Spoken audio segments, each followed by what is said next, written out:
family, hi guys. Ito po ang ating nabili. Nihatin mo rin sa Manila. Little Manila. Filipino cuisine. Ayan. Kaya Boss OG, tikman natin to. Nabili tayo yung parang Chinese takeaway po to. Para din po siyang pansit. Pan Chinese. Ito po. Tayong barbecue ito. Ito ang kiwi food naman po to. Roast beef burger. Ayan, mamaya titikman natin. Pagdating ng ating mga baby.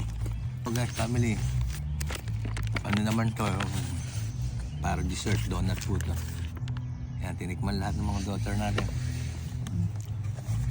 Family guys, ito po, dessert naman. Bumili rin ng dessert yung mga daughter natin. Yan, ang cute. Yan po, mamaya pagkatapos natin kumain. Wow. Sarap.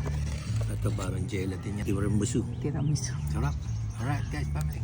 Beautiful. Gusto niyo pong makatikim ng masarap na barbecue at pansit. Ayan po.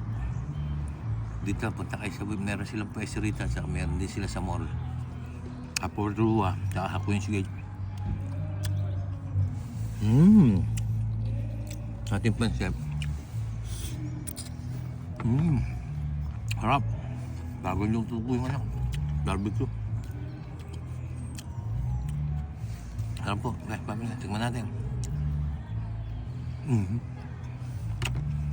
Beautiful. Ang ating kiwi burger, roast beef burger. Tikman natin. Wow.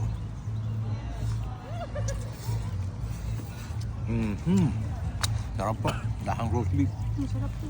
Beautiful. Ayan. Sarap. Tikman natin po yung pad thai. Dami. Puno. Ito po yung Thailand, kung tawagin pad thai, Thailand noodle.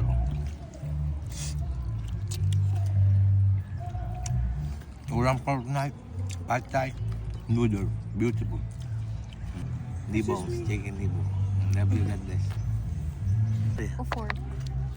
Alam mo, hi family guys. Ito po, tikman na po natin ang dessert. Ano tawag? Wow, ang ganda. Timberline. Timberline daw po ito. Ano daw? Ayan, Ano daw? Timberline. Creme brulee. Ay, teka mo na. May buhok yata. Ayan. Timberline. Oo. Ang sarap. Dessert for tonight, ulam for tonight. Timberline, beautiful. Babi. Family guys, ito pa po ang isang dessert natin. Donut, custard donut. Ayan pa. Ayun, laki ng kagat ko. Parang dalawa kung magat ko. Sabi niya. Ayun pa, masarap. Meron siyang mayroong asukal sa ibabaw. Custard donut, dessert, ulam for tonight. Beautiful.